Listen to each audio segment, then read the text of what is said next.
Hi. Here. Let me do this a little bit.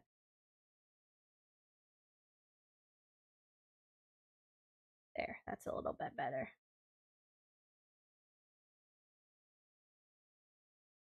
How's it going? Hello. Hey. Yes. I've got to work on some stuff because the deadline is actually this week. So I've got to work on some things.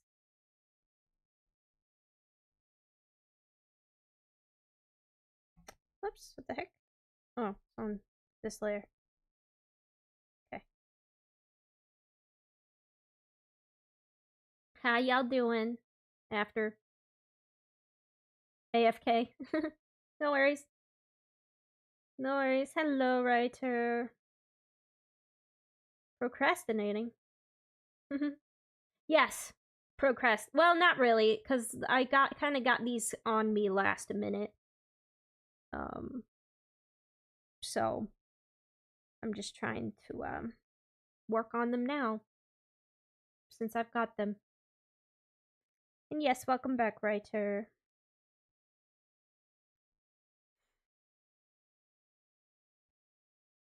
Oof. It's okay. I really wanted to. I was kind of like a backup. I was an understudy for artists for the people, and they couldn't do it because they were sick. So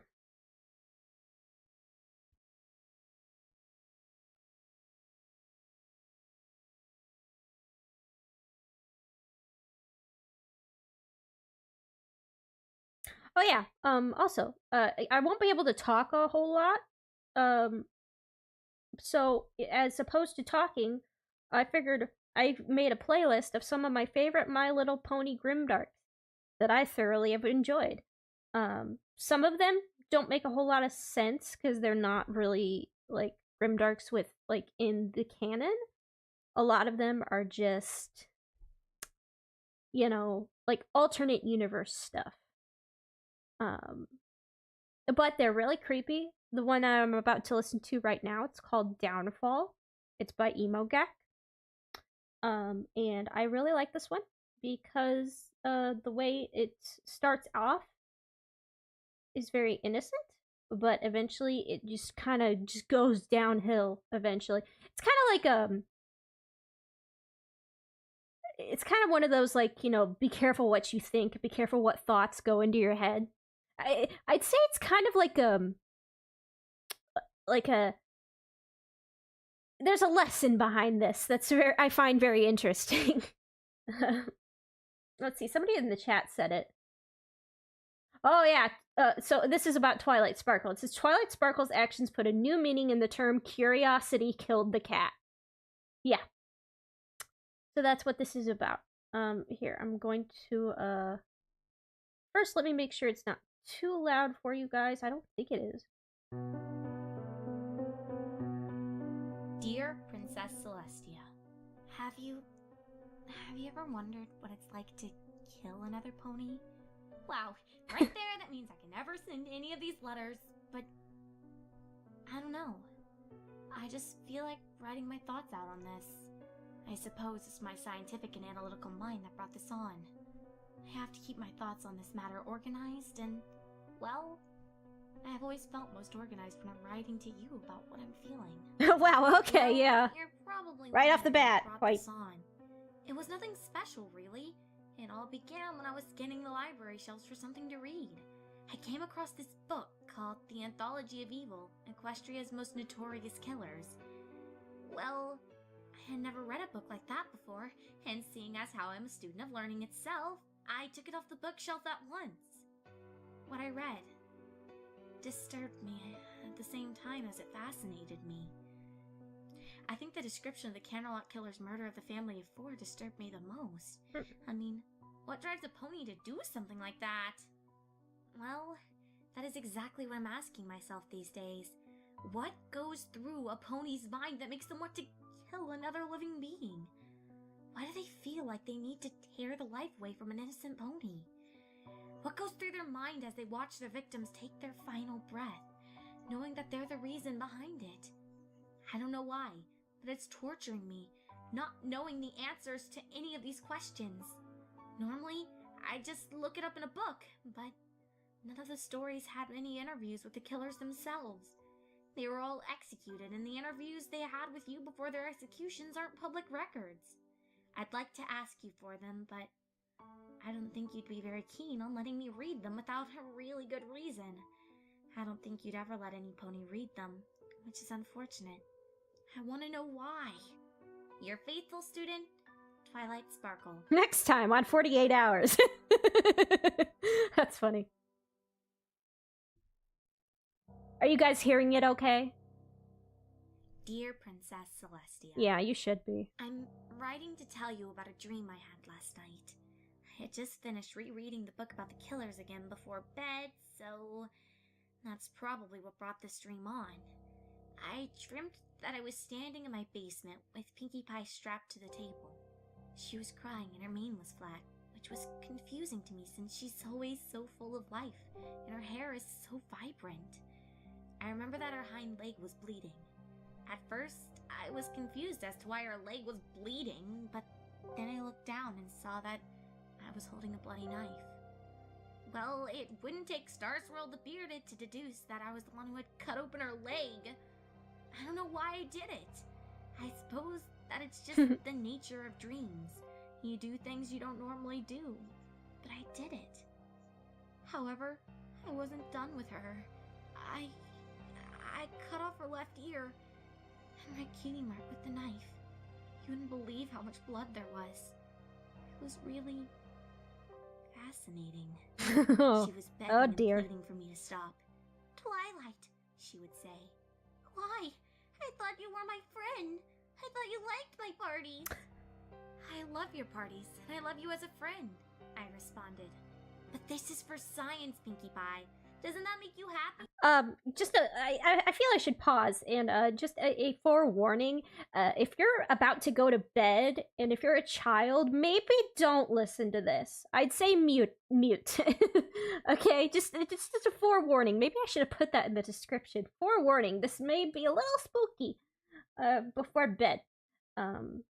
Yo, is this a song or a confession? Well, the interesting part about the story is that it's like a series of letters that Twilight writes to Princess Celestia.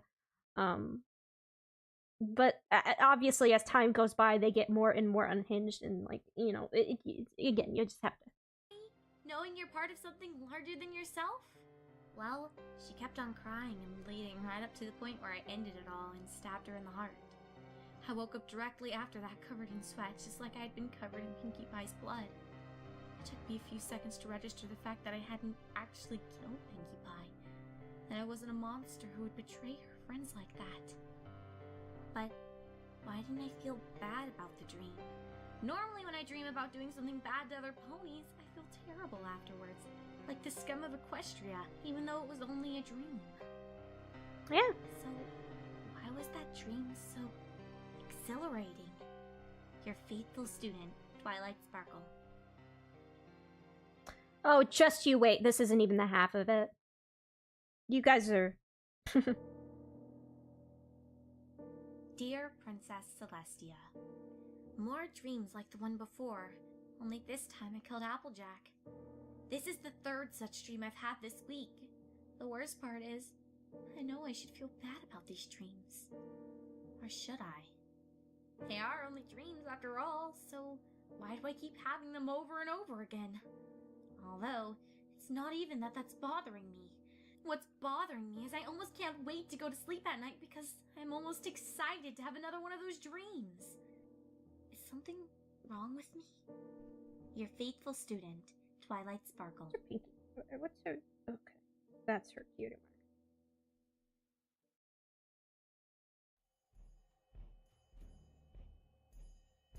Dear Princess Celestia, I'm writing this in my bathroom where I've locked myself in and I'm never ever coming out. I'm not fit to be around any pony ever again. You're probably wondering what brought this about. Well, I'll tell you, of course. I was at the spa today with Rarity and Pinkie Pie. I'll tell you. I just snapped. What do I mean by that? What's up, FNAF lover? I almost killed Rarity. See, You need I a would love to go therapist. get some more beauty products for Rarity's hair, and I saw her file on the train next to a reclining Rarity. I just had to kill her. It wasn't a curiosity issue this time. It was a need. I needed to kill her. I needed to take that hoof file and stab her in the throat. Let your life drain away before me.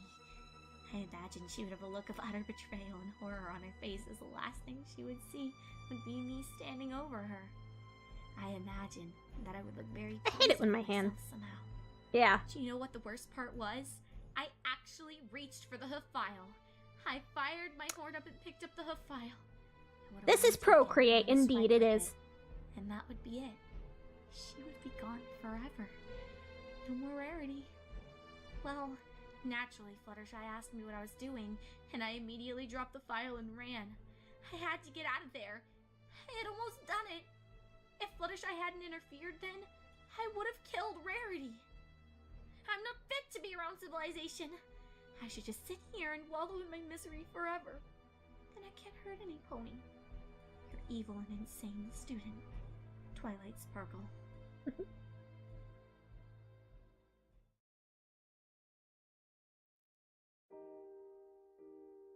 Dear Princess Celestia, sorry about that last letter. You know how overly dramatic I can get. Don't worry, I didn't spend more than 16 hours in the bathroom before it came to my senses. Usually when I freak out like that, it's longer. I replayed the events of yesterday in my mind over and over again, analyzing the different scenarios if I had actually killed one of my best friends. Would I have attempted to escape, or would I have given myself up then and there? Would I have moved on to Pinkie and Fluttershy before taking out Aloe and Lotus? Oh, the possibilities were endless. But no, I can't think like that. I can't think like this at all. I can't kill any pony. It would be the ultimate act of evil, but why is that so appealing? It seems so much more because of how forbidden it is. You don't kill another pony. You don't even think about it. End of story. But the fact remains that I'm thinking about it, and I want to do it. I don't know what brought this on. I am struggling with the cue mark I've been here. pondering that ever since my first dream. But the urge is there. I don't know why, but it's there. What's worse is that it is powerful. Your faithful student, Twilight Sparkle. There, I need to zoom in here. Just to kind of, so I don't have to keep zooming back up. Dear Princess Celestia, more dreams have come. I find myself falling asleep halfway through the day, only to find myself in dreamland standing over one of my friends with a knife. It's gotten to the point where I can almost feel the vibrations of the blade as it pierces the flesh of my friends. There was Rarity again last night. Actually, you know what? I'm going about this all wrong. Stab her in the heart. I know it's only a dream, but I find myself liking the idea more and more. But I can't do something like that. After the incident with Rarity, I've shut myself off from the rest of the world. I haven't seen another pony in about a week now.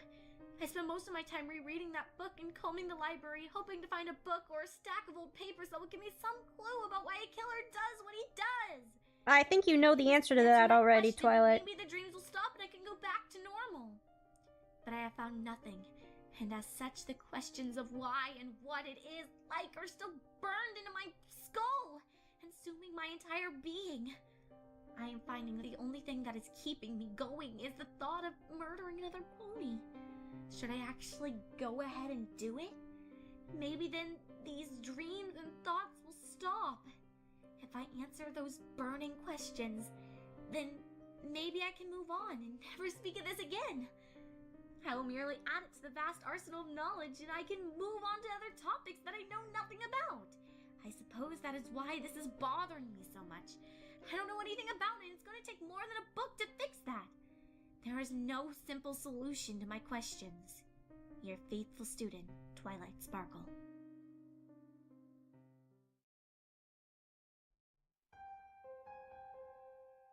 Dear Princess Celestia, I'm so sorry, but I have decided to take a leap of faith and kill another pony. Wow, even writing that I feel a rush of excitement. It's like discovering a new spell that no pony has ever thought of before. It's quite an exciting prospect. Of course, there's a lot of planning that has to go into something like this. I mean, you'd kill me if you ever found out. Literally. So I have to be extra careful. Do know that I undertake this endeavor with the most seriousness. I would not do it if I hadn't thought out every detail, every pro and con.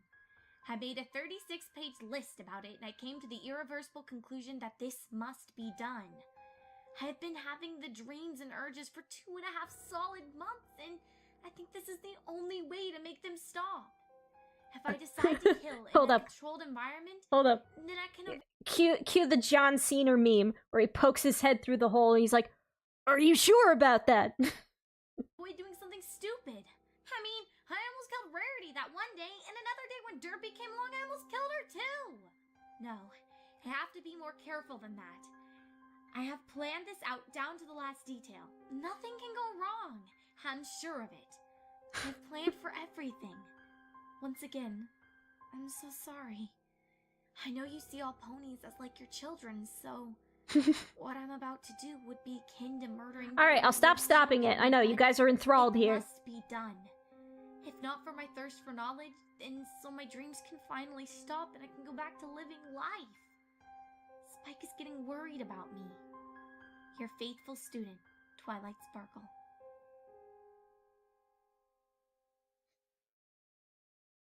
This is a recording of the murder committed by Twilight Sparkle. Oh, here we go. This is probably the most disturbing part of this entire thing. Hello, this is Twilight Sparkle. I'm recording this in the basement of the Golden Oaks Library on April 10th of the year 2301 at 10:23 p.m. I acquired the pony who... Oh, I'm glad, drawing guy. Hi. Ago, and I'm currently waiting for her to wake up. Hi, Swift! With a light blue coat and a dark green mane. Hold up. She has a simple camera. I'm sorry. This is my last time I'm gonna pause, though. I just have to acknowledge this. Swift, I know... So V streamed earlier, she was doing drawing suggestions, and let me just say, chat was not behaving at all. You know how I could not look away from the screen for 5 minutes without somebody posting a freaking drawing suggestion. It was crazy. Poor V. She... Poor me! Oh, good lord. Yep, that's how it goes. Yep, it is. I know. I know what I signed up for when I became one of her mods, so... Let's suggest a suggestion. But anyway, Swift, we're listening to, I'm drawing and listening to Grimdark stories, so I needed a break from them. You're okay, Swift, I understand. I was there. I went ahead and just modded the chat. So you are A-okay. And I say I did a pretty darn good job. Yes, we're listening to Downfall by Emo Gek. It's a really good... I really like this Grimdark story, because it's essentially... To catch you up, Swift, essentially what's happening is that, it's, like a series of, like, letters that Twilight wrote to Princess Celestia, and, like, she, like, the first letter is her asking this question, have you ever wondered what it's like to kill another pony? And, like, at first, like, the letters start off, like, genuine curiosity, but then, like, she starts to spiral and be like, okay, I have to know what it's like, you know? Essentially, that's where we're at. And now we're at the part where she actually recorded herself killing somebody. So, listener discretion is advised. Because there will be some screaming happening a little bit. Some, yeah. Just be warned. You're she's so iconic for that. So yes, be warned. Just, you know, if you're gonna go to bed after this, I'd probably recommend maybe just muting for the time being and just watching. I would be too if I had to steal the shit she does. Alrighty, yes. Well, I mean, not too much ASMR, just a lot of, pain screaming. The subject appears to be somewhere between the ages of 16 and 18 years old. She's strapped down to the table and... What? Where am I? What's going on? Why am I strapped down like this? Who are you? What are you doing? And I thought I was the inquisitive one. Please, let me go. Whatever I did to I know you, what I said. I'm really sorry. Oh, you didn't do anything. I guess you were just at the wrong place at the wrong time. Which is fortunate for me, because you look like the perfect subject. Subject? No, I don't understand. What do you mean, subject? Oh, that's right. Well, Swift. put it simply, I'm doing an experiment of what it's like to kill some pony, and you are my test subject. Does that answer your question? Is this some kind of joke or something? No, I'm afraid not. Look, you don't have to do this. You can just let me go and we can forget all about this. I can go back to my life and you can go back to yours and we'll just part ways. Well, Actually, the victim, yes, we could do that. However, the person voicing the victim here, I'm working for her for this project that I'm doing right now. I'll go nuts if I don't. Do it for the vine.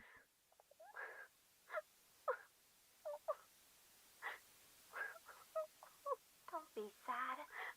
I promise you that it won't take too long. Are you a bad pony? A bad pony? No. Yeah. I didn't do anything to deserve this. Well, that's good, isn't it? Your soul will go to paradise and I will have my answers. We both win. But I'm afraid that we have to get started now. Please don't. You get to go to heaven. You're gonna meet Jesus. I have decided to begin by making an incision in the middle of subject one's left foreleg. There are no major blood vessels there, so I can get a basic understanding of subject one's tolerance for pain. Please don't do this. I'll do anything to...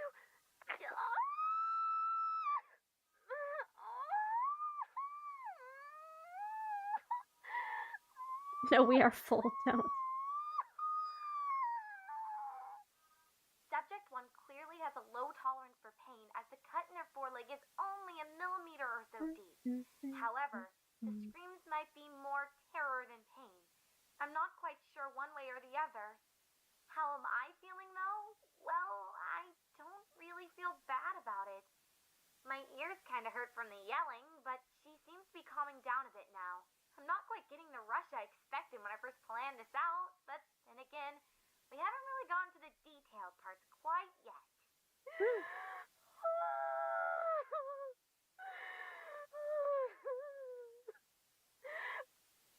Please, let me go. I'll do whatever you want me to. Just let me go. I'm sorry, but I can't do that. I mean, you turned me in right away, and I'd be in big trouble, so frankly, I have better odds of getting away with this without incident if I just keep you here. I'm sorry, but I just can't stop now. Now then, I'm going to continue with a long cut along the stomach of subject one. The blood should flow more freely, and it will be a good starting point if I want to examine her insides at a later juncture.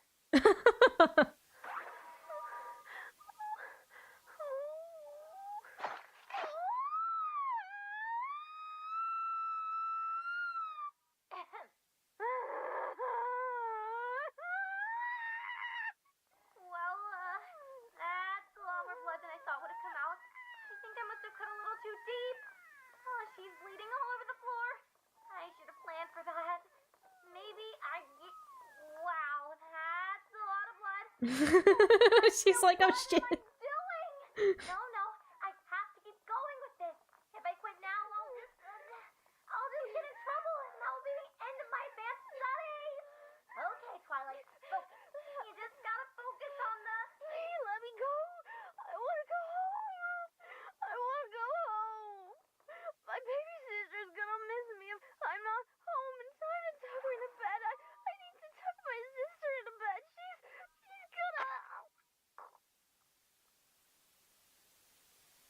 death of Subject 1 at 10:56. I decided to end it quickly because I realized that I started to Hi, Sour. like to kill him. What you are hearing is a Grimdark. A My Little Pony I Grimdark. didn't just do that to begin with. I didn't need to make those first 2 cuts. I could have just stabbed her in the heart from the beginning and gotten the same result. Aside from that, how am I feeling? Well, empty.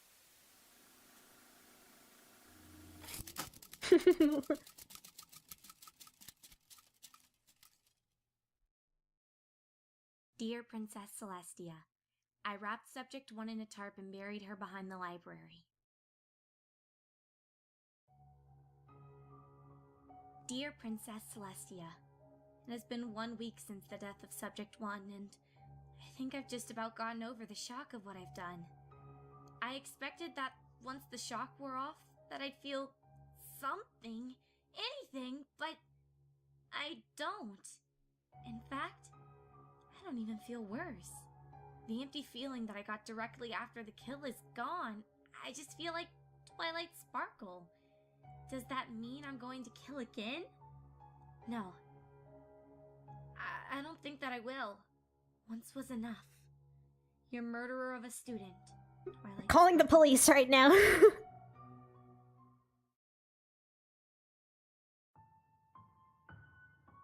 Dear Princess Celestia, I think I'm gonna stop writing these letters now. You I mean, think? What else is there to say? I killed Subject 1, I don't feel bad about it, and thus I've answered all my questions. I suppose I just have to move on to the next subject now. Your faithful student, Twilight Sparkle.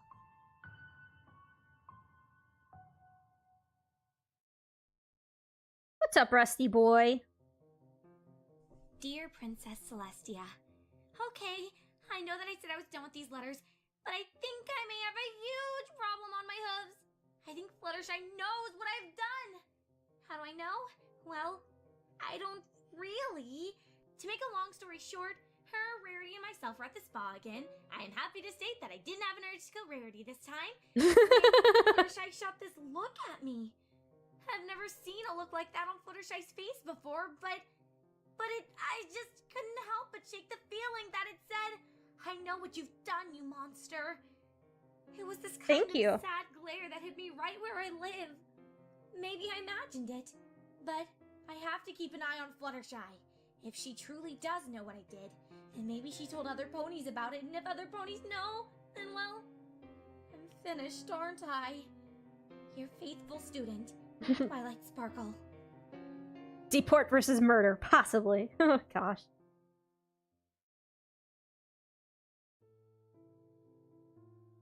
Dear Princess Celestia, well, I decided to talk to Fluttershy today. Or rather, I decided to have tea with her to see what she knows. It was a simple little get-together, like we've done a million times now. Only this time, I went to see if she truly does know what I've done. My conclusion? Well, I don't have one. She didn't really say anything that indicated she knows one way or the other. She mostly just talked about how her animal friends are doing, even when I tried to steer the conversation to what she thought about me. I asked her that, what she thought about me as a pony, and she assured me that I'm a wonderful pony whom she is honored to call her friend. However, I noticed that look again. Am I imagining it? I don't know, but Yes. if she does know, she's Hi, hiding Rusty. it. Welcome I back. don't know how she could have figured it out. Your faithful student, Twilight Sparkle.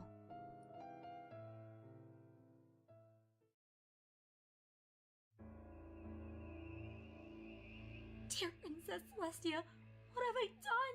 I killed her! I killed another pony as of some right to discover what it was like! My curiosity is no justification for the ultimate act of evil that I committed! She had a baby sister who was doubtlessly confused and hurt that her sister just disappeared like she did. I can only imagine what she would feel like if she ever found out that I killed her sister. I played creator and I took away life without any reason to do so. I would turn myself in Yeah, now. not so faithful. Scared, Princess. I'm really, really scared. I think I'm going to go to Tartarus for what I've done. I didn't mean to. The water damage to the rest of the letter was too severe. Salvaging the remains was impossible. Dear Princess Celestia, sorry for freaking out like that with my last letter. I cried all over it. Can you believe that? I have to learn to control my emotions better if I'm going to continue to live life as if I hadn't done it at all. I'm starting to doubt that Fluttershy knows. I mean, surely she would have confronted me with this by now, or at the very least turned me in. But then again, Fluttershy doesn't like conflict. If I simply came out and told Fluttershy what I had done, then she probably wouldn't cause a big ruckus about it. But then again, she would probably ignore me and do her best to stay away from me if she did know. Until I know for sure, I can only live my life as normally as possible. Spike doesn't seem to know, so that makes things simpler. Your faithful student, Twilight Sparkle. Okay, yeah.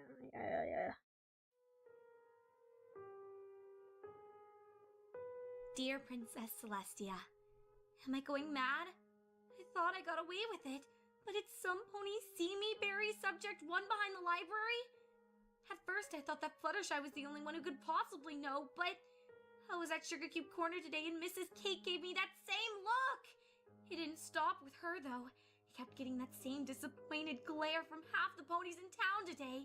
If all of them know, then why haven't they gone screaming to the police yet?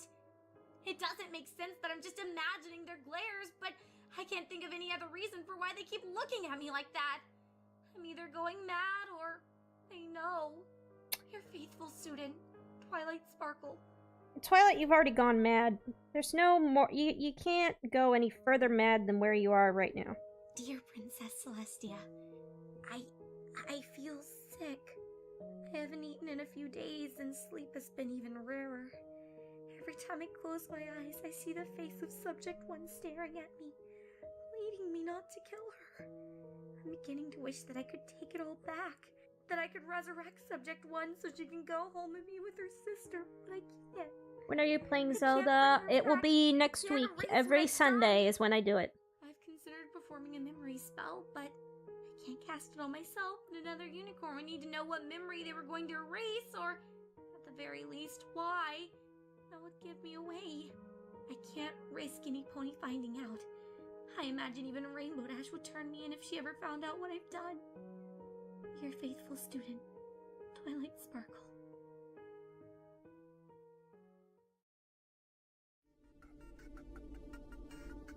Dear Princess Celestia, they know! They all know! I went outside today and I got a glare from every pony, and I mean every pony! They all stopped and glared at me, silently judging me for what I did. I wanted to scream at them to stop! I wanted to cry out that I was sorry and that they shouldn't blame me for what I did. I didn't mean to. I didn't mean to. Well, needless to say, How does one not I haven't mean been to? outside since. Every time I peek outside, there's always some pony who glares at me. I'm getting to see glares in my sleep, if that makes any sense at all. I can feel the piercing gazes following me wherever I go, silently telling me what I already know. That I'm evil, plain and simple. I took the life of another pony. There is no higher crime in our land. It's only a matter of time before one of them snaps and turns me in. I can only ask that you don't think too low of me as you watch the hangmare's noose tighten around my neck. Your student, Twilight Sparkle. Lola, I almost forgot to tell you I'm starting a book. Cool! Dear Princess Celestia, have you ever wondered what it's like to kill 2 ponies? I know this sounds crazy, but I kind of want to do it again. I almost feel that it is in my best interests if I kill another pony, because if the town does know, that means that they'll find out if I do it again. This kill could be a message to all of them that I'll kill them if they interfere. Their glares have not gone away, and I think this may be the only way to stop them. Even Spike knows now. Should he be the one I kill? If I tell them all There that we I'm go. willing to kill the closest to me, to keep every pony quiet, then they'll keep quiet.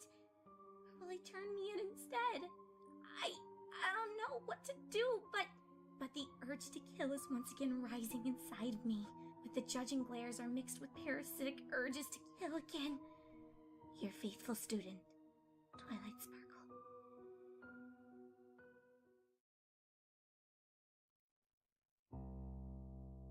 Dear Princess Celestia, what a relief! No pony knew about what I had done. The bad news, they're all doomed now. How do they know? Well, I attacked Rainbow Dash. I found out that no pony knew when my friends came to see how I was doing. Applejack said something about how I didn't look too good. An understatement if my reflection is any indication. And how they are all worried about me because I haven't been outside the library for 3 weeks now and I've been refusing to talk to any of them about it. If they tell me stuff like that, then they certainly don't know about what I've done. I was so relieved that I attacked Rainbow Dash. I'm so happy! Let me kill you! I suppose that with the nervousness of the Claire's gone, that my urge to kill skyrocketed now that I believed I could get away with it whenever I wanted. I was right. The look of betrayal on her face was something to behold. Applejack bucked me off for the second that she realized what was going on. I have quite the bruise from that. She began yelling something at me about how I betrayed Rainbow's trust by going at her with a knife and that she might turn me in and have me arrested. In a moment of weakness, I told them all. I don't know why, but I just snapped. I just said it right there. I killed a pony. Bro, my notifications are flooded. Oh my. Said that I was sick and that I needed to lie down. Fluttershy even said she would bring me some carrot soup and that would make me feel better. I can't feel better though, and I never can again. Okay. Not only did I tell them what I did, but I showed them as well. I dug up Subject 1 and presented it to them, like a filly would present a science project to her teacher. None of them really knew what to think at first. They all just stared silently at the mostly decomposed corpse of Subject 1. Even with the amount of decay, it was still obvious that something had stabbed her. Pinky was the first to leave. She didn't say a word. She just walked away. I don't know where she went or what she did. I said, no, Dad, I won't get you another beer. Rarity and Fluttershy left me. Oh. Rarity was silent, but Fluttershy was openly crying. I wanted to comfort her, to tell her that this was just a moment of weakness and I was not a monster. But I am a monster, and this is my reward for that. I think what hurt the most was seeing their faces. I didn't know that ponies could look so betrayed and horrified. Applejack and Rainbow Dash both hit me before they ran off. I can only assume that they're going to turn me in. I expect the police at any moment. Princess, even though I'm never going to send these letters, I see this one as a final friendship report. I learned that if you commit a heinous enough crime that your friends will leave you. It'll hurt them, but they won't stand by you. It's only what I deserve. For the last time, your faithful student, Twilight Sparkle.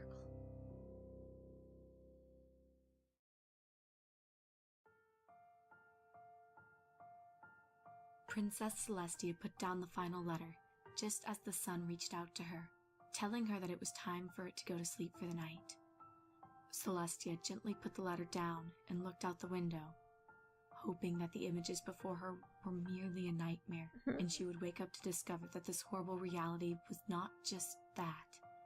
However, she knew that she would remember the image of the 2 grounds ponies putting the final nail in the small coffin, right underneath the gallows that had not been used in decades until today. Celestia heard the door open behind her, and in a few moments, she saw her sister was beside her. Luna nuzzled her sister, hoping to comfort her in one of the worst hours of her life. Luna looked up at her older sister. I think I'm gonna start drawing myself as as always so presents. regal, Cool. so collected, even in the darkest hours. However, the look of utter helplessness in her sister's eyes was unmistakable. I think actually that's the end of it. Yeah, that is the end. That was Downfall.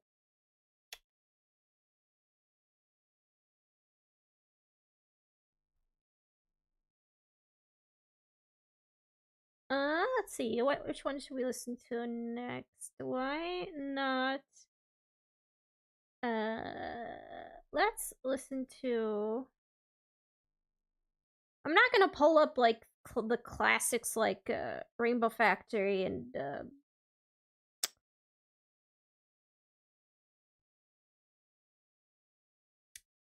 or Cupcakes because that's too, you know, that's just too generic. I'm trying to pull up hidden gems. Uh,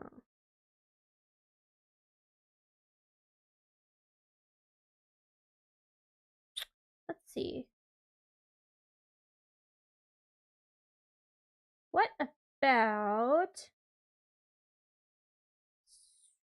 this one? It's another Twilight centric somewhat. It's called, well, this one, I don't know if you guys will be able to hear it very well. There are times where, oh my gosh. I'm with you to the end. Celestia snapped.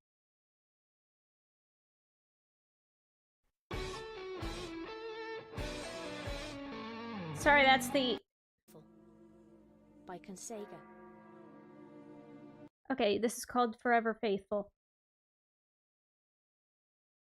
The washing machine's tweaking right now. It's making weird noises like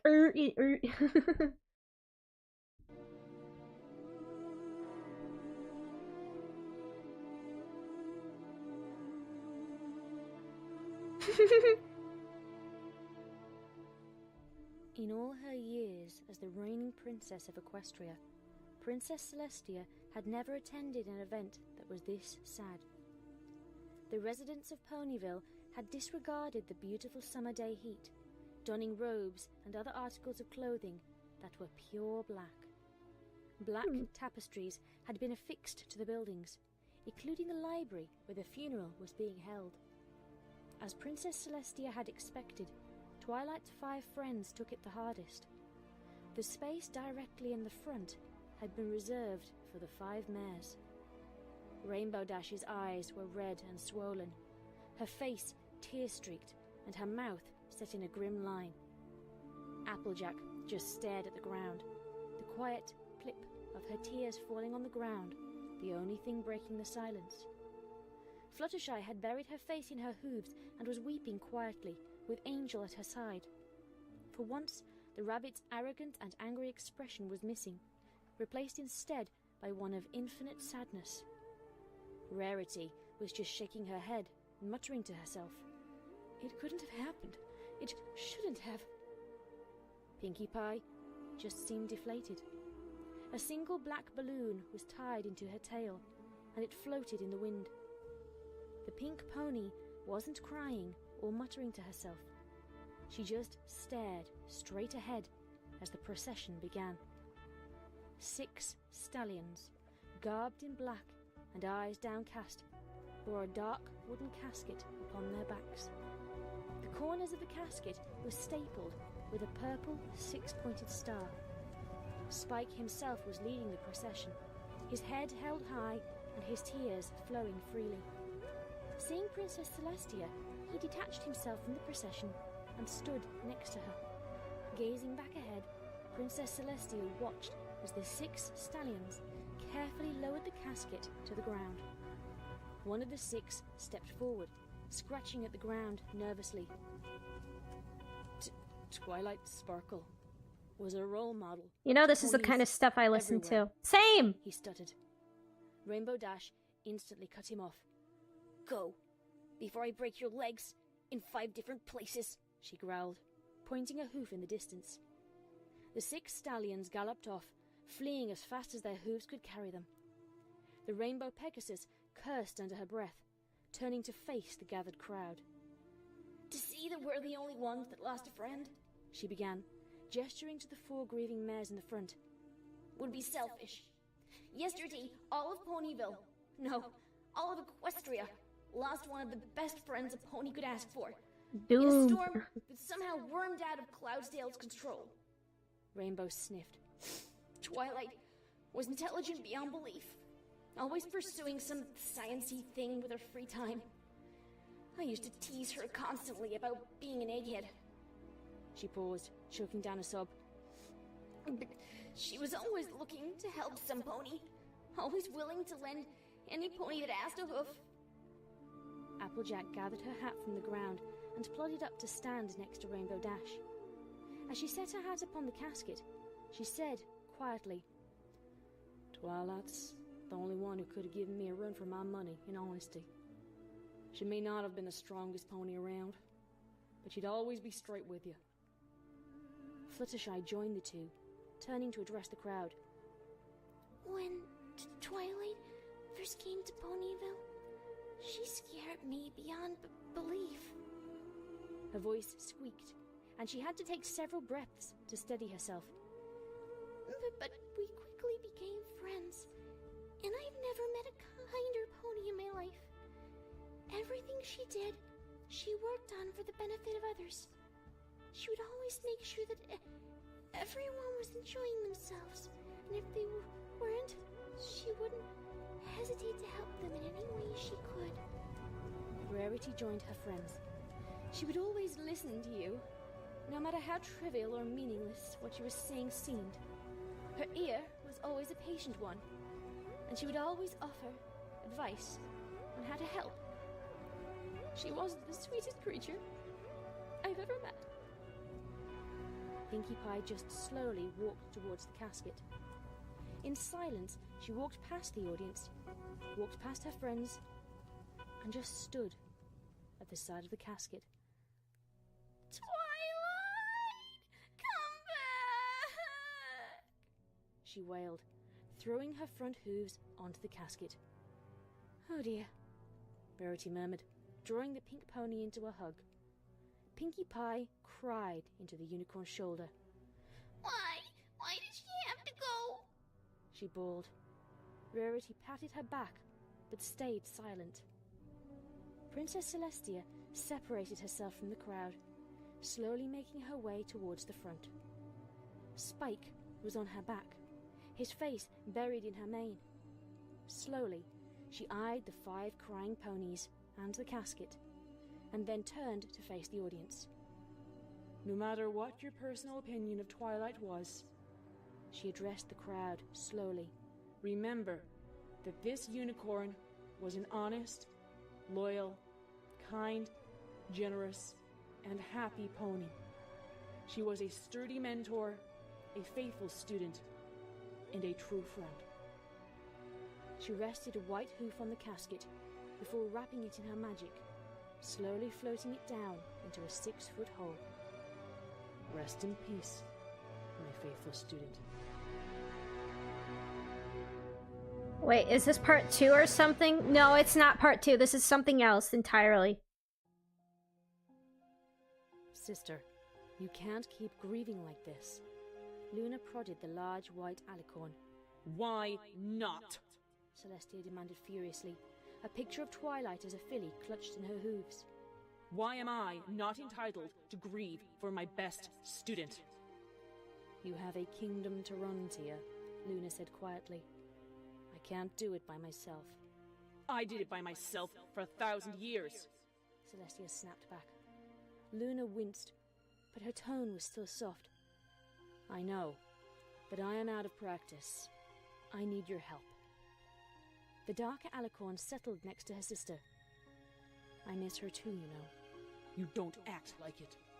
You haven't been paying attention, then, Luna muttered softly. Celestia opened her mouth to tell her sister off, but was interrupted. A wisp of black fire materialized in the air for a brief moment, and a scroll dropped in front of the 2 sisters. Celestia was too stunned to move. No one knows how to send me letters like that. No one except her. Luna quickly snatched the scroll up with her magic, removing the seal and unfurling it. The parchment was stained with red spots and looked unclean, as if it had been rubbed in dirt. Luna's eyes flicked over the first few lines and blanched. What is it? Celestia asked. You don't want to know. Read it. No. Luna, do it now. Flinching, Luna brought the parchment up to her eyes and cleared her throat.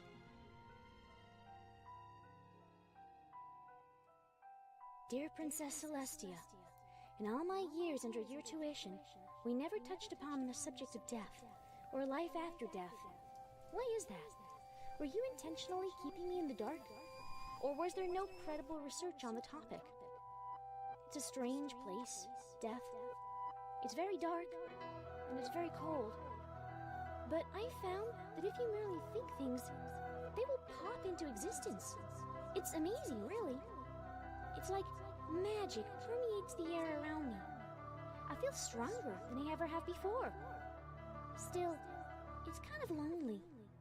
I seem to be the only pony here, though I can occasionally hear whispers. Every time I try and turn around, though, I never see anything. But I thought this led her into existence. Oh, sorry, I'm probably just rambling now. I miss you, Princess. I miss my friends back in Ponyville.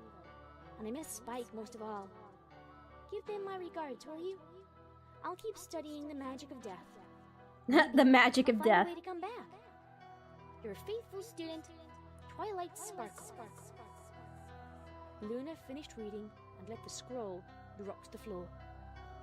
Celestia looked ashen, with her eyes dilated and bloodshot. There's no way, Celestia muttered.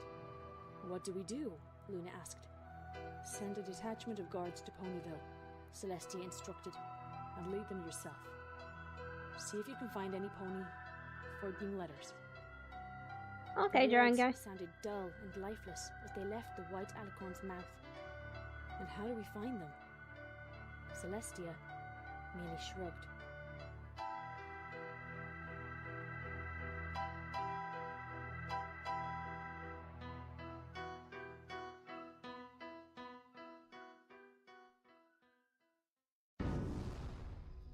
The next tuft of black fire came later that day, dropping a scroll at Celestia's hooves. She immediately dismissed the couple she was giving an audience to. They were going through a rough divorce and had gotten into a fight over who got to keep their foal. She unfurled the scroll quickly. Dear Princess Celestia, I found the most amazing thing today. Light.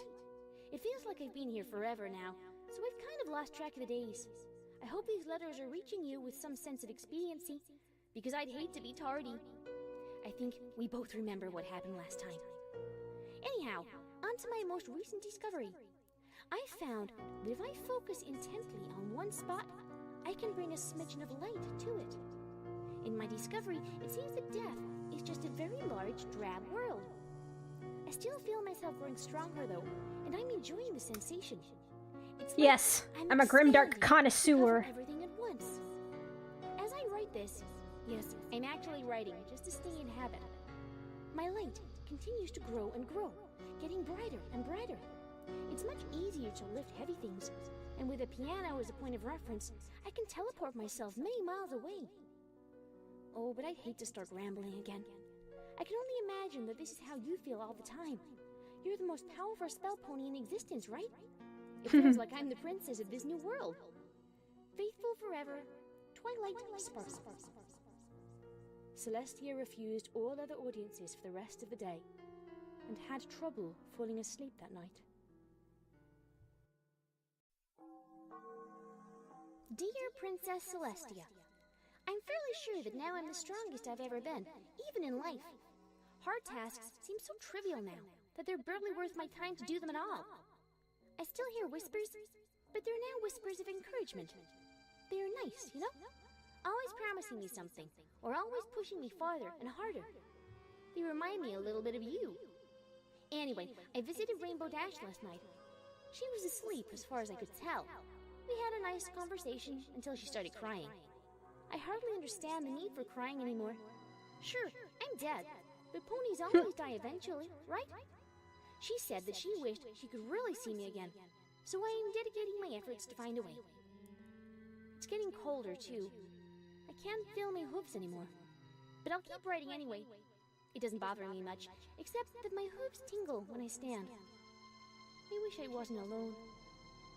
Your faithful friend, Twilight Sparkle. Celestia gulped again. 3 scrolls had appeared next to her bed while she had been asleep, and she was now attempting to fly through them. Letting the first one fall, she unwrapped the second one and began reading. Dear Princess Celestia, I think I've done it. I found a way not to be alone anymore. My hypothesis is that if I can manage to catch some pony at their death and lead them here, maybe we can be together forever. Wouldn't that be wonderful? I visited Rainbow Dash again. She sure is a mess if her dream appearance is anything to base it off. She's let her mane become unkempt, and she's always crying. Always. Anyway, Anyway, she doesn't say much anymore. She just kind of holds on to me, crying and begging me not to leave. I'm struggling to understand exactly how this whole grief thing works. I've told her over and over that death is truly a better place, but that just makes her cry harder. Finally, I've managed to teleport 15 miles. It's a real benchmark for me. I don't even think you can do that. I think I'll go visit Rainbow Dash again. I might have found some pony to bring with me. Eternally yours, Twilight Sparkle. Celestia's eyes widened as she hastily discarded the second scroll and took up the third. Dear Princess Celestia, Rainbow Dash says she's ready to come join me. I knew she would be loyal to me. I knew it. I am the spark that brought the six of us together, after all. Oh my, I guess that sounds a bit conceited, but that's all right. There's no one around here to apprehend me, after all. If all goes well, Princess, Rainbow Dash will be joining me in death very shortly. I'll keep this letter brief, as I have much planning to do, but I'll contact you again as soon as I find out if it works. Your eager student, Twilight Sparkle. Celestia stared at the scroll long after she had finished reading, numb with shock. Celestia! Luna came galloping into Celestia's room. Tia, we found something. A forger? Celestia asked quickly, hope clear in her voice. No, Luna replied. It's Rainbow Dash. She's dead. Dead? Celestia shrieked. How did she die? We're not sure, Luna replied, her eyes downcast. The only clue was some writing on the wall. It was odd, though. Odd? Odd how? Rainbow Dash wrote it herself, with a bloody hoof. What did it say? She's with me now.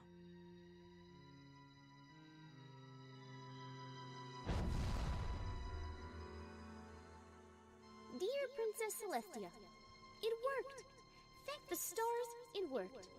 Rainbow Dash is here with me, and she's already brightened this place up. Now there's color instead of just black and white. Maybe soon we'll have grass and some trees. Rainbow herself is having a blast. She can fly so fast here, she's loving it. We caught up on a lot of things and have actually had some stimulating conversation. We've already agreed that we should get the others in here somehow. It's fascinating, really. The only thing I can really feel anymore is just a yawning emptiness. I want more of everything. I already have all this power, and I have a friend. But is one friend good enough? Your lonely student, Twilight Sparkle. Tia, what if these letters are really coming from Twilight? Luna asked tentatively. If that's true, we're about to lose 4 more ponies. Celestia whispered in response. But it can't be possible. I've known many powerful spell ponies, and none of them have ever broken Death's Veil. It's not possible. But were any of them the element of magic? Luna replied, as another puff of black fire ignited between them. Dear Princess Celestia, Rainbow Dash and I have decided that Pinkie Pie would be a good addition to Death. She really livens up everything she comes into contact with, so it's the only logical decision to bring her next. Laughter is kind of in short supply in Death, oddly enough. On a side note, I realized that I murdered Rainbow Dash. Well, some part of me realized it. Want to know something funny? I don't care. I don't care that I took a pony's life. In fact, it felt good. It felt like I was in control of both worlds. I don't think there's anything you can do to stop me. Your omnipotent student, Twilight Sparkle. Go, Celestia said. Luna vanished, desperately trying to make it to Sugar Cube Corner in time. Oh, Twilight? Celestia buried her face in her hooves. What are you?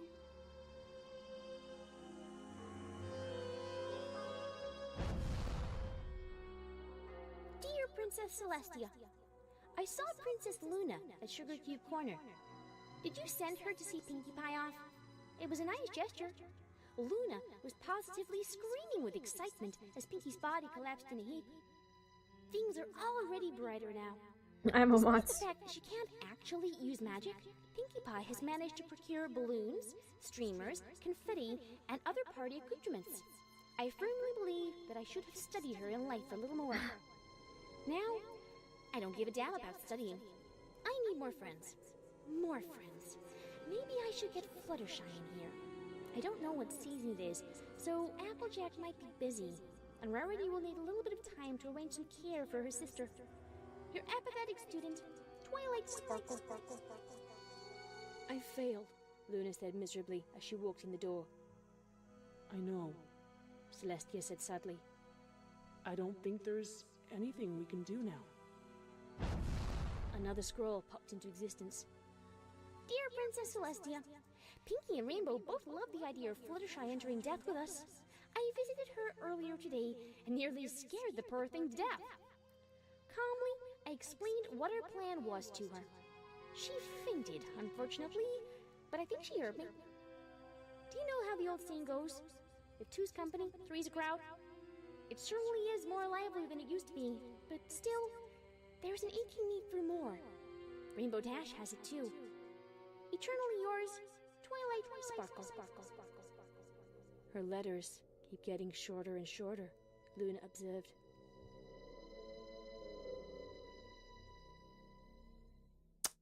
Yep. I don't care about studying. I don't either. Who does? Letters from Twilight.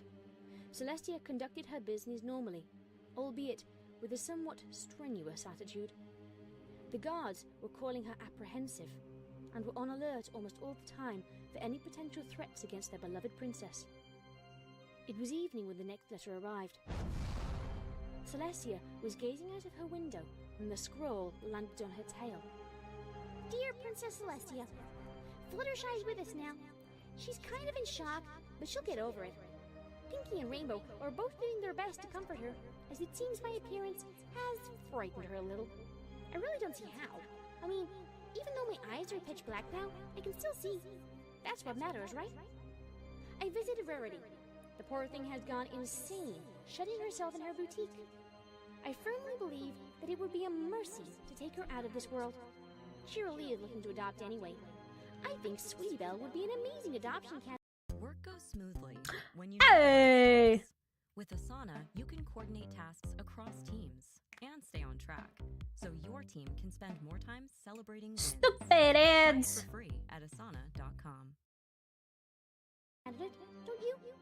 Here we go. She'll be joining us soon. There was no end salutation or signature. Tia, Luna muttered, walking into her older sister's room. let me guess. The white alicorn muttered darkly. Fluttershy's dead too. Luna nodded sadly. We're losing the elements, one by one. It's really her then.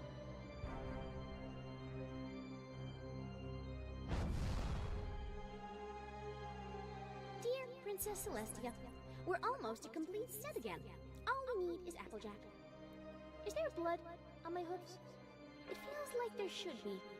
I've killed 4 of my closest friends now. But it was for a good cause, right? Some part of me is screaming, insisting I shouldn't feel empty, that I should stop now. I visited Applejack. I told her that we're all here in death and that we wish she was here. She looked like she was a wreck, losing all of us in such a short time. At this point, it would be a mercy to take her with us, wouldn't it? Our world has grown ferociously. There are trees and grass and even a slight breeze. There isn't a sun, but we can all see just fine. I hope Applejack will love it as much as the rest of us. Your faithful student, Twilight Sparkle.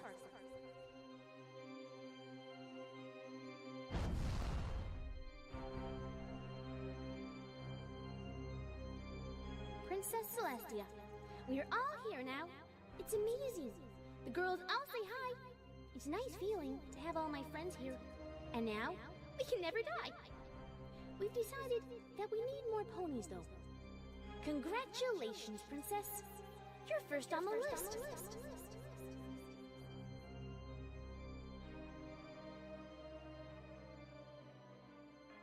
I'm gonna be real. I don't know what the pony's been talking about for the past hour. That's okay.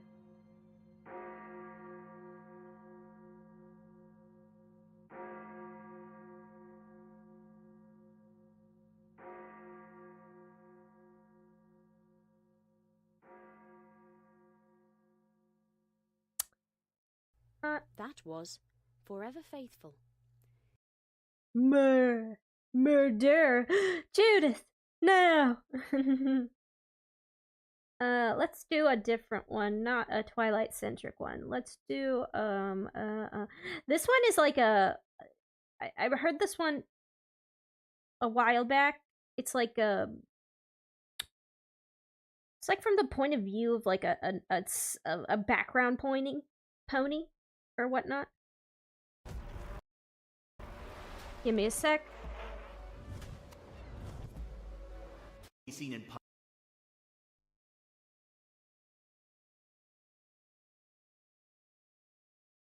Okay. I would now be in their hooves. Good. Wait, what the heck? There we go.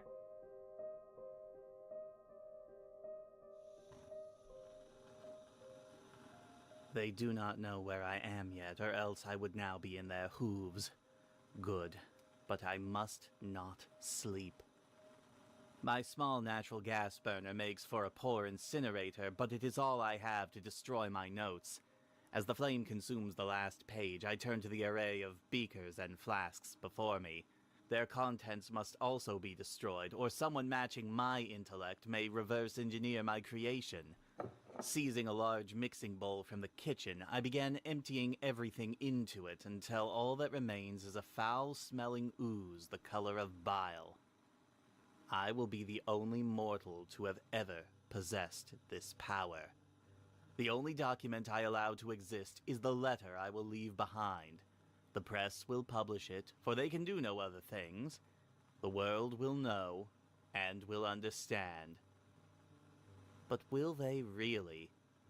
I begin scrutinizing it again, making sure every letter, comma, and page number is in place. Yes, my story is told here.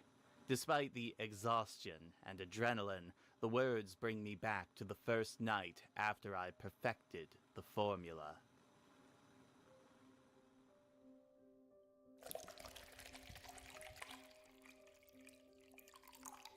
I faced the coming trial with deathly apprehension. Scientifically, there was nothing of a toxic quantity in its composition, but suppose the ensuing visions were too much for a mortal mind and my sanity broke. Okay. I took the only possible precautions, laying upon a mattress spread on the floor and removing anything I might strike against if I thrashed out.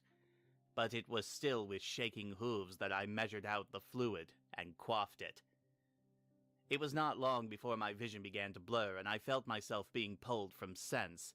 Not drifting off, but shutting down quite rapidly. With one final blink, I found myself in an inky void. But not for long. As soon, the dream place assumed a violet hue, surreally textured as by an abstract painter's brush. From nowhere appeared points of pale blue light, which grew in number until they speckled the void as stars do the night sky. I realized I was drifting among these, in a direction my mind perceived as upward, though there was no such thing there. As I happened to draw nearer to one of these, I could make out details within them. Here, a gray earth pony was flung a tremendous distance like a catapult stone, only to land with a slight bump. There, a red unicorn galloped toward a glittering city that never seemed to grow nearer. The experiment was a success. These were the dreams of Equestria. And then, fatefully, I saw some pony familiar. White coat, blue mane, sturdy build, my sometime friend, shining armor. Girded for battle, he stood in the middle of a broad cavern carved in green soapstone and lit by glowing emeralds that jutted from the high ceiling. With blasts of battle magic, he fended off swarms of shadowy figures that menaced him from all directions. When he fended them off on one side, they would close in another, and he would turn to face these as others approached from his now unprotected flanks. But they retreated at my approach, and in a moment we were alone in the cavern. He turned to face me, bemused. If my first encounter in a dream state had been with a stranger, things might have ended differently. But the very image of this pony brought up strong emotions, which in retrospect may have been amplified by the formula. Chief among these was not anger, as I might have expected. Anger is an exhausting thing to hold for too long, and so it fades in the course of time. What I felt then was resentment, which does not fade, but may quietly fester for years, like the innards of a dead tooth. Perhaps I should have turned and left, but something compelled me to approach him.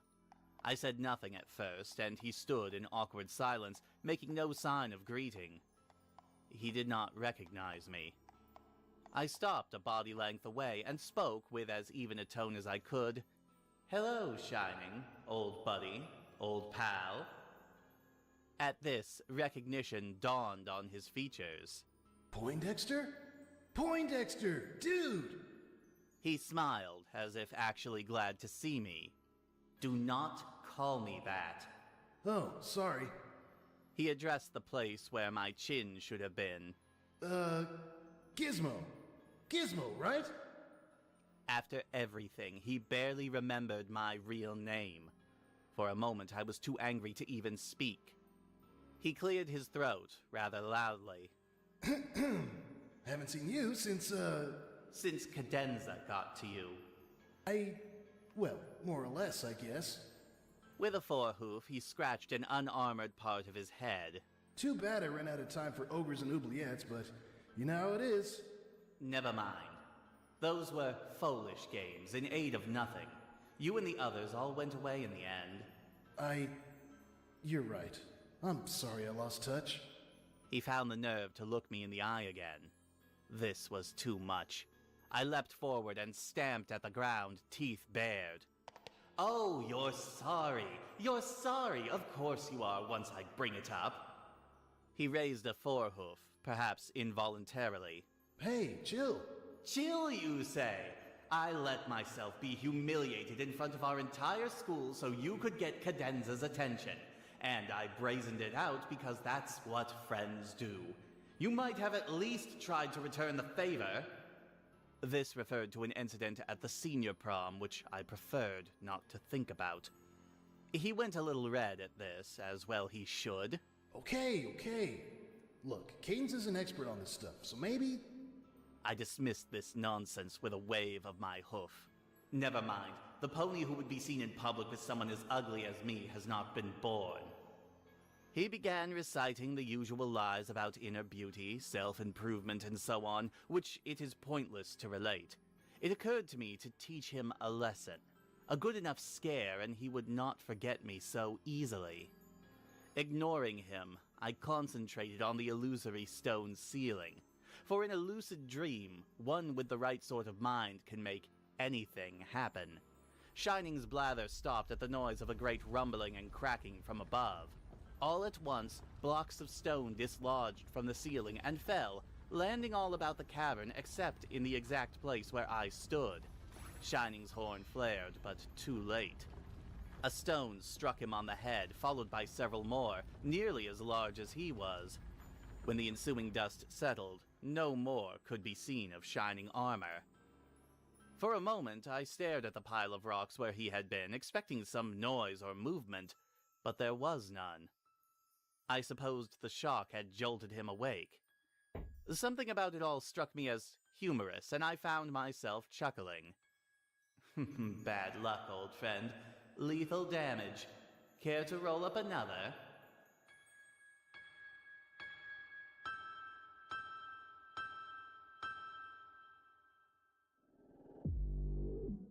I awoke to the thumping of bass notes, the work of the disc jockey next door. I had on several occasions explained to her that the noise bothered me, and each time the idea seemed to take at first, but it had always started again after a few weeks or even days. She could give no explanation, being unable to speak, and I could not be bothered to learn sign language for the sake of one pony. Having rubbed the sleep from my eyes, I resigned myself to the chore of complaining again, but as I emerged from the front door of my home, my hoof struck the early edition of the Daily, which had already been delivered. Looking down at it on reflex, I saw the headline. Prince Shining Armor Found Dead. I stopped, frozen, my mind blank for a moment. I wondered whether this were not also a dream, in which I had falsely awakened. But no, I and the ground and the paper were as solid as any matter. My complaint forgotten, I picked up the paper. Discovered in bed this morning. Massive blunt trauma to the head and spine. Murder weapon not yet discovered. Yeah. He is survived by... I read it once, twice. My mind whirling, I lowered the paper and sat staring into space as my mind reached for some logical conclusion. At last, the facts could be distilled into only a single conclusion. I did that.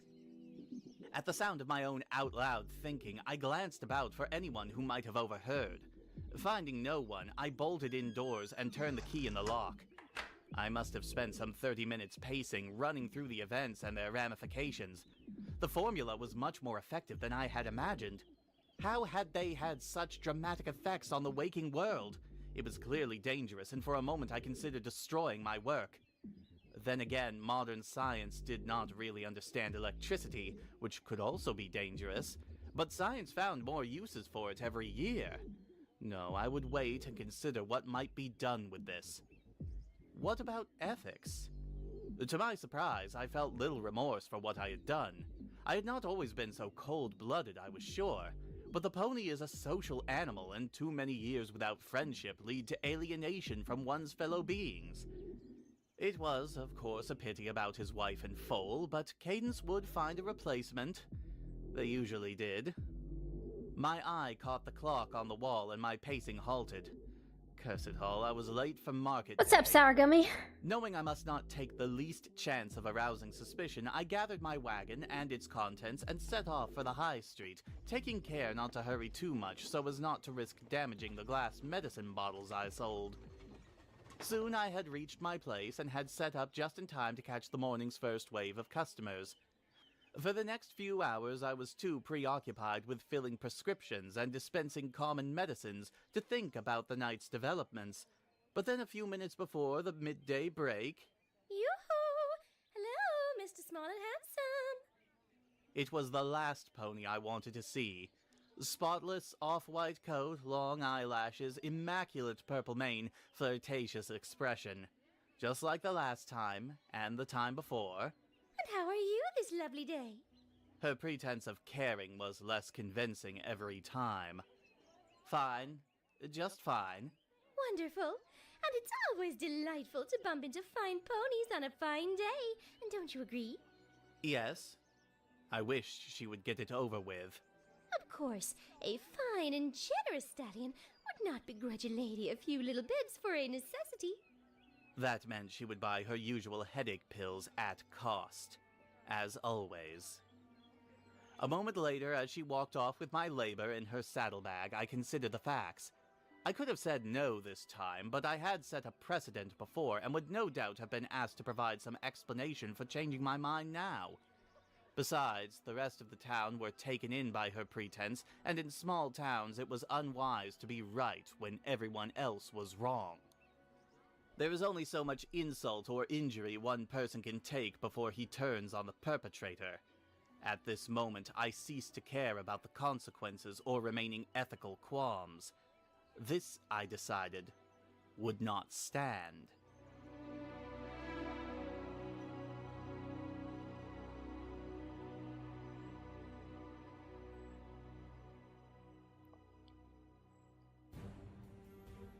Oh, heavens!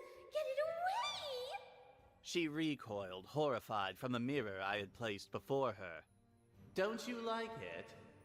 I could not keep a mean little smile from creeping onto my muzzle. She half turned away and waved a hoof at the mirror. Dreadful! It's you if you had been born as ugly as me.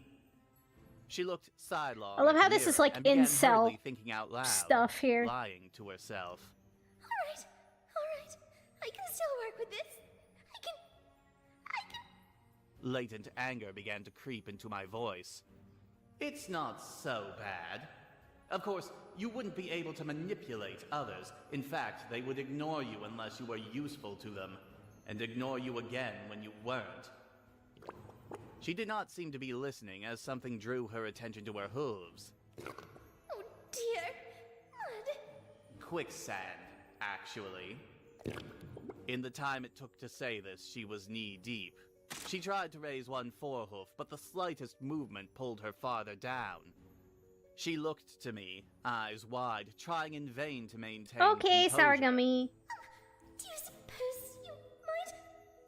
I turned to the side so she could not meet my gaze. In the corner of my eye, I saw the sand had reached her barrel. Even so, I think I would rather be me than you. Now struggling in panic, she screamed aloud. Whatever I didn't mean any harm! Eventually, there are always consequences for manipulating others. Besides, you're bad for business. Only the head was now visible above the sand. I'm sorry! Let me make amends! Her next lies were blocked by a mouthful of sand. There was only a repulsive gagging noise. Sure, I could ban you from my shop or insist you pay full price, but you're popular, and I'm not. It is a small town, after all. To this, the only answer was a spastic shaking of a raised hoof as it vanished beneath the surface. Goodbye, Rarity. You'll be missed, but not by me.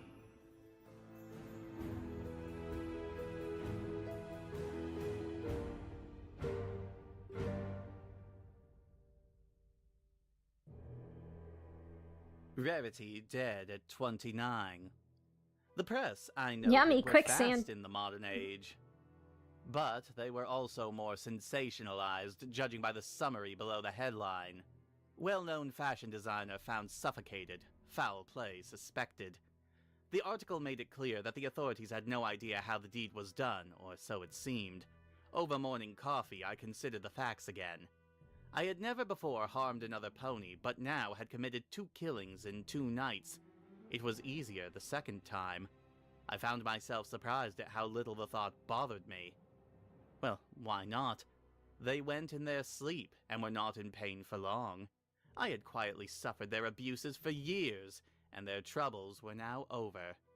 It was I who was merciful. But what now? I could certainly not patent my formula. I suppose I could hide or destroy my work and carry on as if nothing had happened. Then again, why? There was no evidence for the authorities to trace, and I could strike anywhere in Equestria, perhaps even beyond it.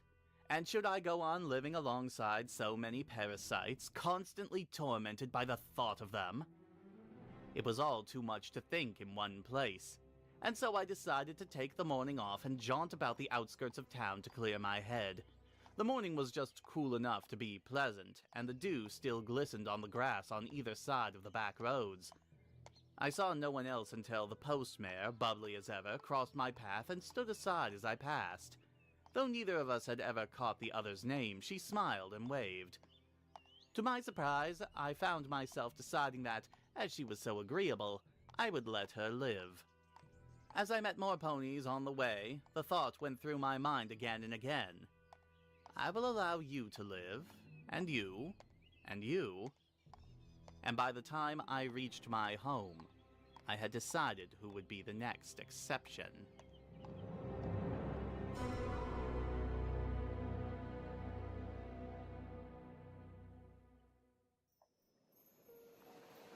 Hello, Fleur. Oh, hello? Don't you know me? I don't believe I had the pleasure. Oh, come now. Even you couldn't forget a face as ugly as mine.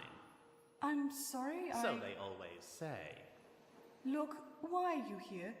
I'm here because I hate you. Why? Because you were born rich and beautiful. It was all given to you. I hear you became a model for a while, then married young and retired. Meanwhile, I worked myself to the bone for years just to become a chemist in a small town. Well, would you not do the same? Fate gives, fleur-de-lis, and fate takes away. What exactly do you mean? Back then, there were rumors you ended up in a lot of different beds. How dare you! Well, now you're going to sleep with something else. What? No! No! Stop! Help! Help! The fishes.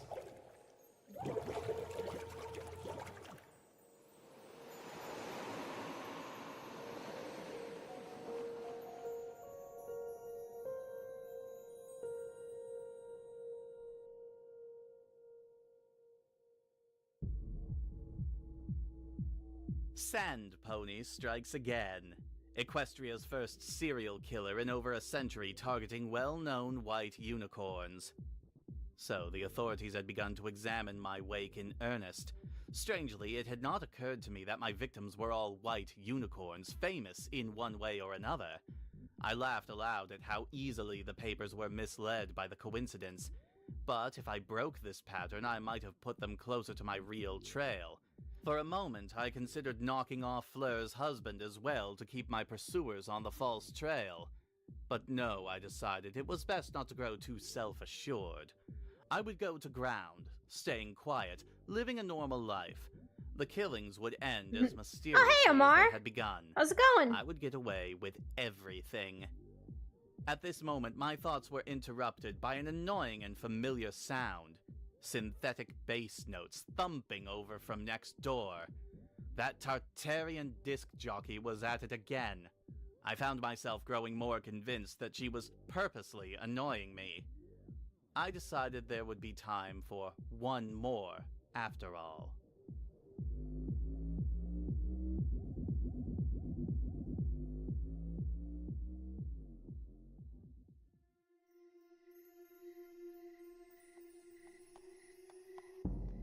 I met her in the ruins of an ancient outdoor amphitheater carved into the earth.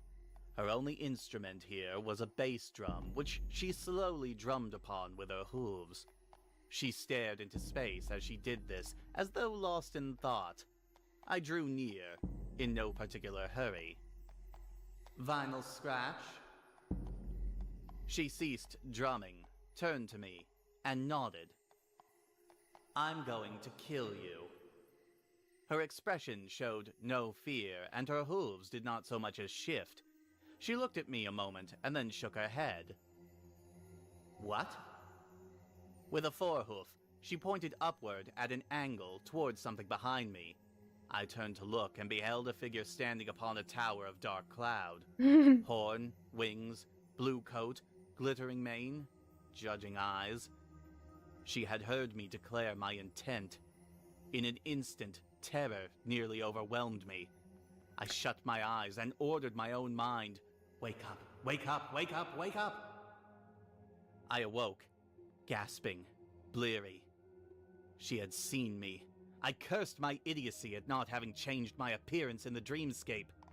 I leapt to my hooves and began pacing, trying to calm myself with the thought that she had seen me from a distance, and only for a moment.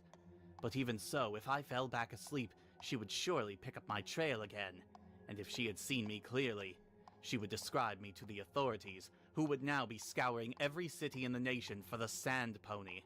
My face, so singularly ugly, would be easy to spot. I soon formed a plan. By the time I fell asleep again, I must be outside the equestrian border. I would destroy my work and leave behind a letter explaining my motives. I set about mixing the most powerful caffeine drink I could, and steeled myself for the task ahead. The last of the compounds drained from the flask and into the mixing bowl. The deed is done. I used the flask as a paperweight for the letter, put on my saddlebags, and turned to leave my home for the last time. And there in the doorway, bearing an expression of iron, Princess Luna stands. Who can tell how long we stand in utter silence? Why does she wait in these bitter seconds? Let her destroy me, if only to let them end. At last, she speaks a single word. Surrender. Despite everything, I begin to regain my speech. But how? Your awakening was false. You are still asleep. There it is. In the waking world, my letter is not written and my work is not destroyed. No doubt they are closing in on my physical body, but someone must be told before the inevitable comes. Do you want to know why this happened, Highness? You have the right to speak in your defense. It happened because no one listened. I look her in the eyes as I speak, so she knows I am not lying. One of her brows raises ever so slightly. Yes, no one listened. No one cared about little Gizmo. Not unless they found me useful. And once I was of no more use, I was discarded, like trash. Okay, there's Though one I done. try to maintain composure, a surge of bitterness manifests in a hoof stomp. I was not born a killer, Highness. So it may be. Even still, you know the meaning of the law. The law? I give a single bark of sardonic laughter. I've read about you, Highness. You know what it's like, and you lashed out against a world that mistreated you. As I speak, an idea comes to mind. She wishes to apprehend me for the court and the dungeon. I will not allow her the chance. My next words are emphasized. But now, you're here to punish me for the same thing. You're nothing but a hypocrite. It is true. The guilt was mine. But I paid for it, and have never ceased making amends. Trust well, it is better if you surrender peacefully. An immortal would know better. She is lying like the rest of them. I know what must be done. In a sudden burst of movement, I dodge toward the table upon which the mixing bowl Alrighty, sits. drawing guy. She leaps towards me, wings spread and horn glowing, but too late. I seize the bowl, and in an instant swallow several disgusting mouthfuls.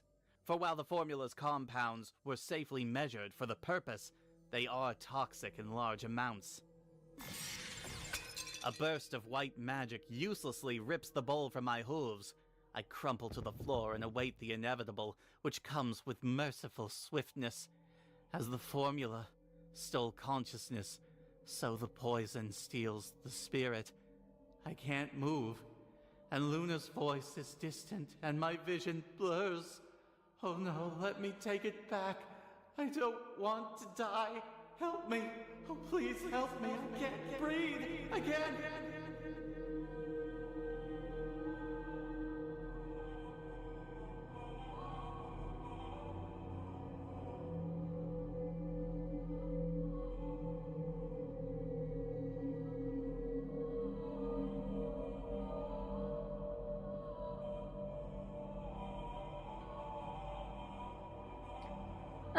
Okay, I'll tell you what exactly happened.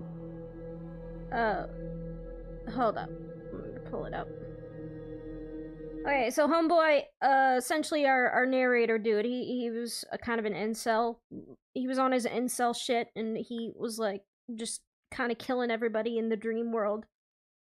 Luna caught him, and he decided to drink poison. But he kind of regretted it at the end.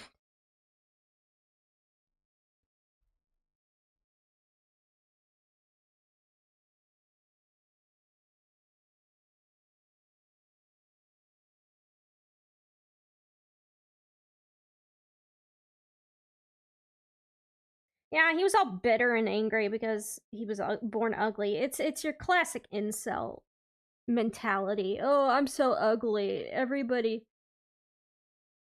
I'm just gonna kill everybody because I don't like being ugly. People don't like me. The people are fake. Boo-hoo.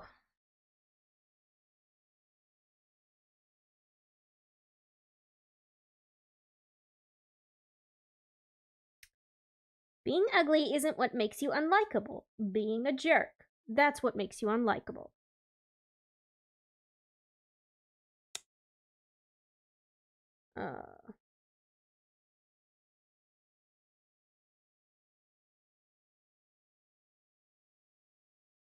And also, one person's ugly is another person's beautiful, so the concepts of beauty and ugly are completely subjective in today's society.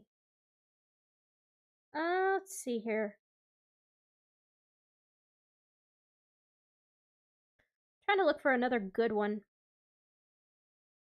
Oof, indeed, indeed, indeed.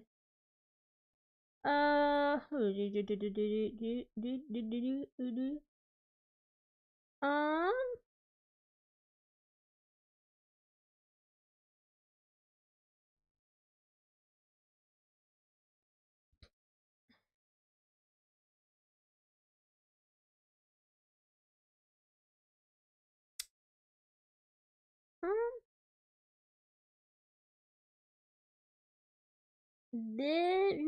let me see.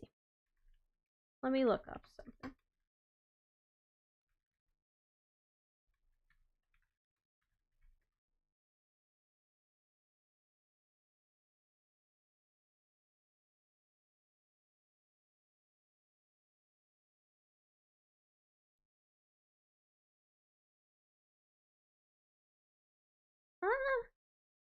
Just you and me.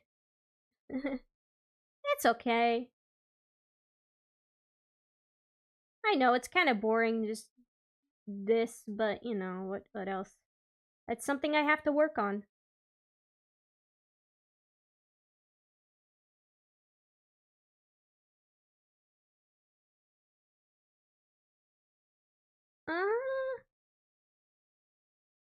This one's good. This one's about the Cutie Mark Crusaders. It's the Google Pixel 9, and this is a dance tutorial. But with Circle to Search, it's also a where to buy that wavy mirror in the background tutorial? Whoa, nice move.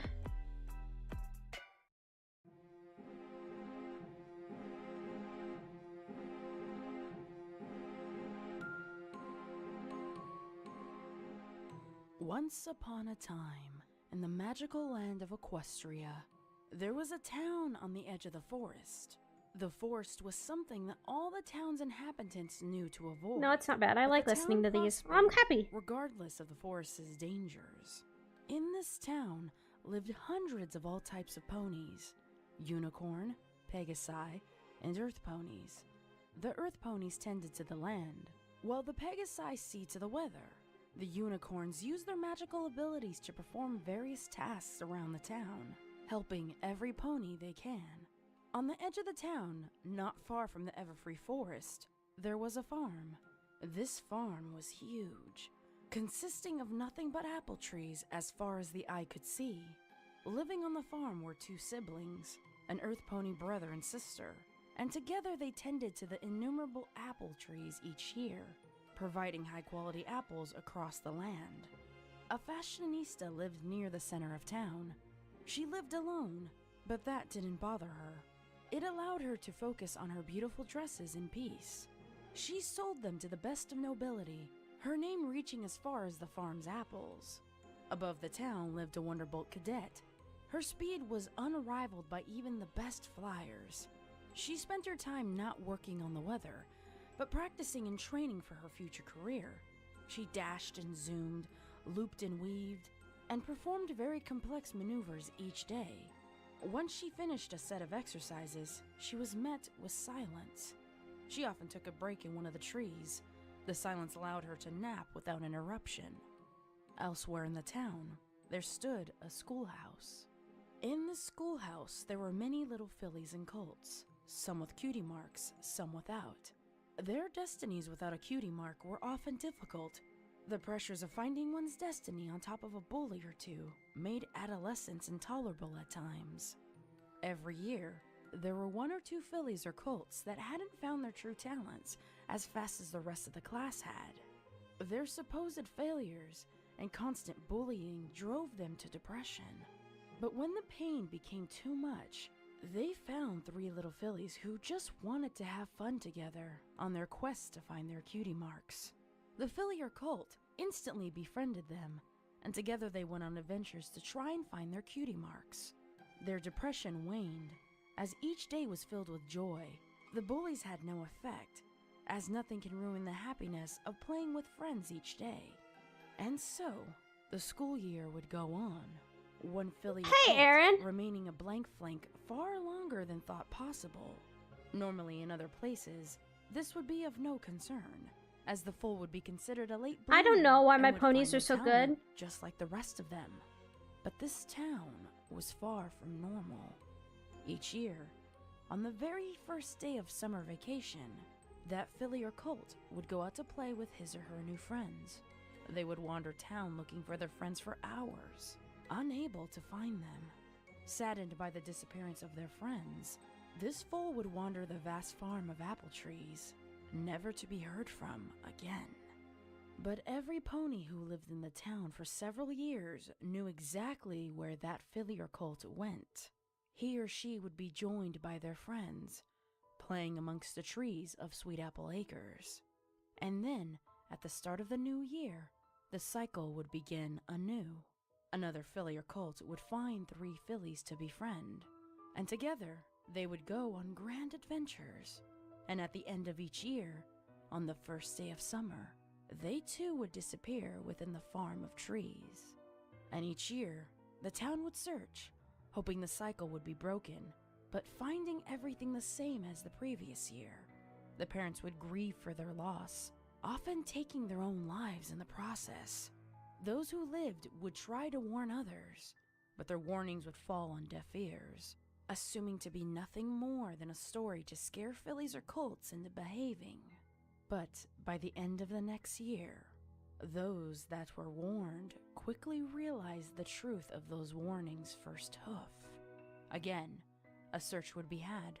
Again, the discovery the same. But no matter how many times this process repeated, no pony dared to be the first to check the center of the farm. Near sunset on the second day, the search parties would converge in the center, most knowing all too well what awaited them. The filly or colt that had gone missing would be found, curled up on the ground, in front of a stone slab as though they were just sleeping. But the others knew better. They would only need to see the red and gold cape tied loosely around the foal's neck as confirmation. The parents would be filled with grief, rushing forward to embrace their loved one, as the others looked away, unable to bear witness to these events. Cries of joy quickly turned to sorrow and rage, their little one unresponsive to their touch, and cold as the stone in their hooves. I absolutely did used to play with old My Little Pony, like, early gen, like, figures. I did. I played with the toys. I had, like a whole, like, I had a whole, like, little balloon, like, it was like a little, a hot air balloon, a mini hot air balloon that one of them would ride in. Again, now this wasn't, like, this My Little Pony gen. It wasn't this one. It was the first, like, not the first, probably, I think, like, the second one? Or was it the first? I can't remember. I'd have to look it up. But yes, I do have a couple of those old figures.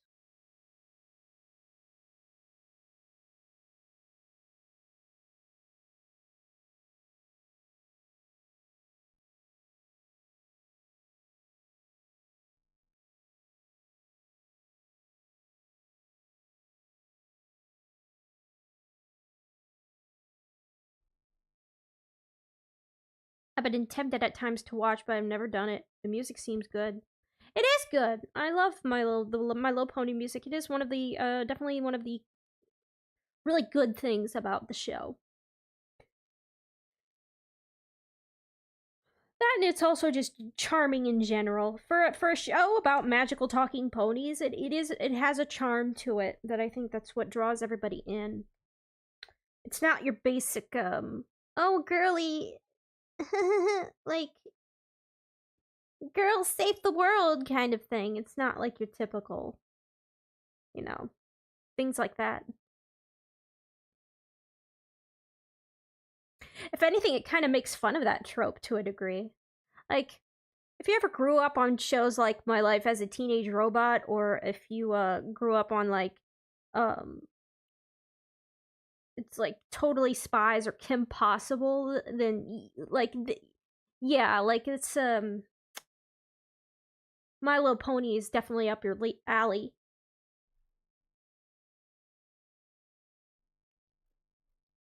Not because like they're all the same, but I'm just saying like it doesn't like it kind of like breaks the norm on what a show about like that has girls in it should be about.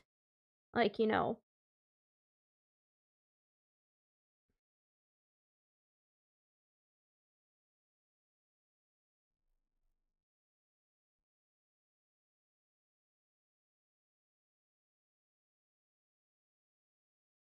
It probably has to do with the fact that none of the characters' personality are girl, if you know what I mean. Like, because a lot of back in the day, a lot of creators would make their like male like their female characters, they would make them like so like they had no personality. Their personality was just girl. Like shopping and pink and boys, things like that.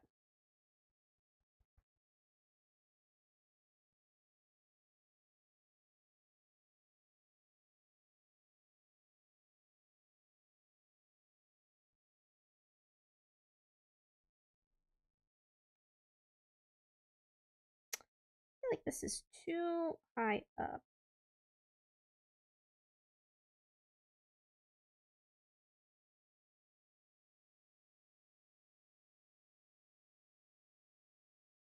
There we go. That's a little better. Yeah, lol. Mm-hmm.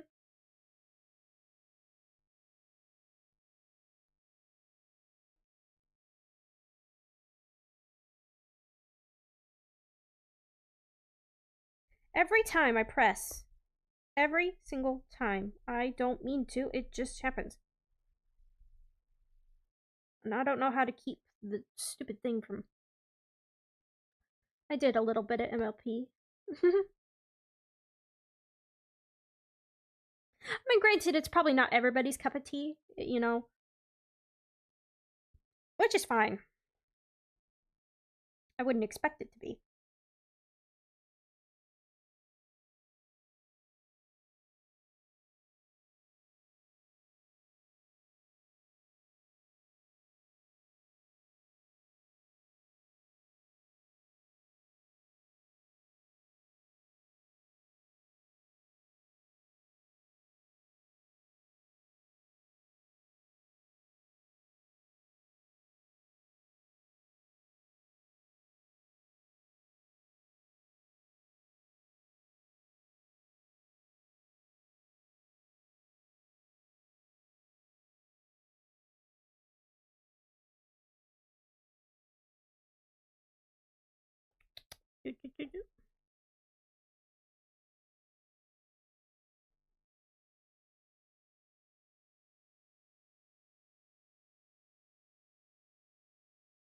Okay, guys, hear me out, Yu-Gi-Oh!